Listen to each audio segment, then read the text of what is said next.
السلام علیکم میرے دوستو، اللہ رب العزت نے قرآن مجید کو جو عظمت عطا فرمائی ہے وہ کسی اور کتاب کو نہ حاصل ہو سکی۔ قرآن مجید اللہ رب العزت کا کلام ہے اور اس کی حفاظت بھی اللہ رب العزت نے اپنے ذمے لی ہے۔ اللہ رب العزت نے اس قرآن کو مسلمانوں کے دلوں میں محفوظ کر کے اس کی ذمہ داری کو پورا کیا۔ میرے معزز سامعین کرام، یہ قرآن مجید منبع ہدایت ہے اور شفاء الصدور اور شفاء الجسود ہے۔ جہاں ہم اس سے قلبی سکون، قلبی اطمینان حاصل کرتے ہیں، وہاں جسمانی لحاظ سے بھی یہ شفا ہے۔ اگر ہم اس کو اسلامی طریقے سے پڑھ کر پھونک ماریں گے تو اللہ رب العزت ہمیں شفا عطا فرمائیں گے۔ آئیے جاننے کی کوشش کرتے ہیں کہ اس سے ہم کیسے شفا حاصل کر سکتے ہیں، اس کا طریقہ کار کیا ہے۔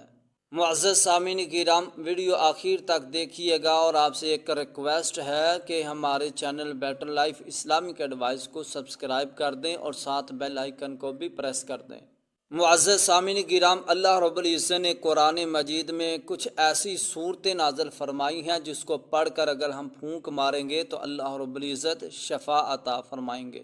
ان میں سے ایک سورۃ الفاتحہ، جو آدمی 7 مرتبہ پڑھ کر پھونک مارے گا اللہ رب العزت شفا عطا فرمائیں گے۔ اسی طرح آخری معوذتین یعنی کہ آخری دونوں صورتیں سورۃ الفلق اور سورۃ الناس، میری تیری اماں جان اماں عائشہ رضی اللہ تعالی عنہا جب حضور علیہ السلام بیمار ہوئے تو یہ معوذتین پڑھ کر دم کیا کرتی تھی۔